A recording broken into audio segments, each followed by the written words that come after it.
ഒരു ഭൂഖണ്ഡത്തിന് മുഴുവൻ ജീവൻ നൽകുന്ന ജലമാതാവ് എന്ന് വിശേഷിപ്പിക്കപ്പെടുന്ന മഹാപ്രവാഹമാണിത്. മീക്കോങ് നദി.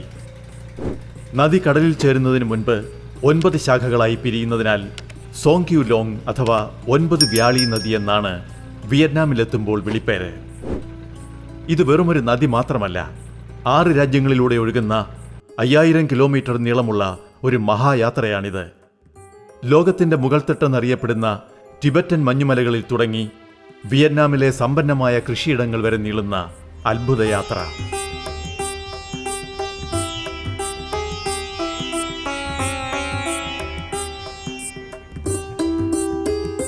സമുദ്രനിരപ്പിൽ നിന്ന് 5224 മീറ്റർ ഉയരത്തിൽ ടിബറ്റൻ പീഠഭൂമിയിലെ ലസാഗോങ്മ എന്ന നീരുറവയിൽ നിന്നാണ് മീക്കോങ്ങിന്റെ പിറവി.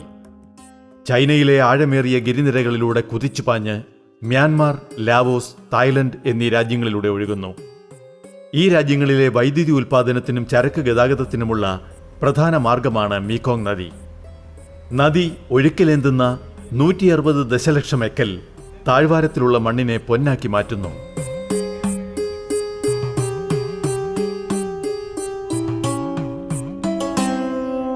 മീക്കോങ് നദി കംബോഡിയയിലെത്തുമ്പോൾ തലതിരിഞ്ഞൊഴുകുന്നു.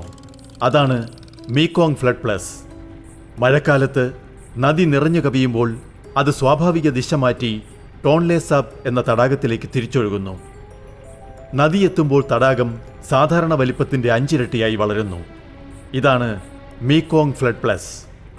പ്രളയത്തിന്റെ ഹൃദയത്തുടിപ്പിൽ വിരിയുന്ന മത്സ്യലാർവയും പോഷകധന്യമായ വെള്ളവും വേനൽക്കാലത്ത് തിരികെ വിയറ്റ്നാമിലേക്ക് ഒഴുകുന്നതിനാൽ അവിടുത്തെ കൃഷിയും മീൻപിടുത്തവും പരിപുഷ്ടമാകുന്നു.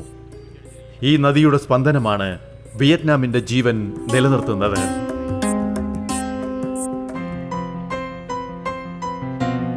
നദി കടലിൽ ചേരുകയാണ്.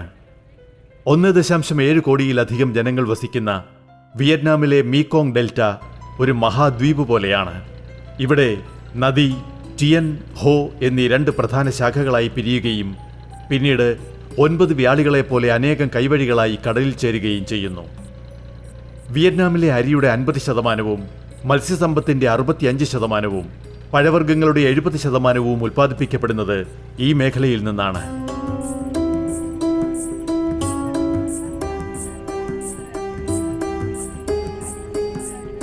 ഇവിടെ ജീവിതം വെള്ളത്തിലാണ്. കാൻതോ പോലുള്ള നഗരങ്ങളിലെ ഫ്ലോട്ടിംഗ് മാർക്കറ്റുകളിൽ ബോട്ടുകളിലാണ് പാചകവും വിളമ്പലുമെല്ലാം.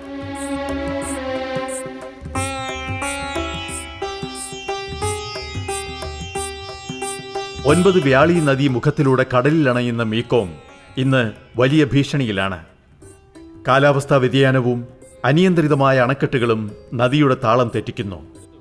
ചൈനയിലെയും ലാവോസിലെയും അണക്കെട്ടുകൾ മഴക്കാലത്തെ ജലപ്രവാഹത്തിന്റെ 20%-ലധികം തടഞ്ഞുവെക്കുന്നു. താഴെത്തട്ടിൽ കടൽ നിരപ്പ് ഉയരുന്നതിനോടൊപ്പം കടലിൽ നിന്നുള്ള ഉപ്പുവെള്ളം ശുദ്ധജല കനാലുകളിലേക്ക് കയറുന്നത് വലിയ പ്രതിസന്ധിയാണ്. കാ മാവു, ബെൻട്രേ തുടങ്ങിയ പ്രവിശ്യകളിൽ ഉപ്പുവെള്ളം നെൽകൃഷിയെ നാമാവശേഷമാക്കുന്നു. ആയിരക്കണക്കിന് കുടുംബങ്ങൾ സുരക്ഷിത സ്ഥാനങ്ങളിലേക്ക് കുടിയേറുന്നു. വിയറ്റ്നാമിന്റെ ഭക്ഷ്യപാത്രമെന്ന് വിശേഷിപ്പിക്കപ്പെടുന്ന പ്രദേശത്തിന്റെ 75% സമുദ്രനിരപ്പിൽ നിന്ന് വെറും 1 മീറ്ററിൽ താഴെയാണ് സ്ഥിതി ചെയ്യുന്നത് എന്നത് പ്രതിസന്ധിയുടെ ആഴം കൂട്ടുന്നു.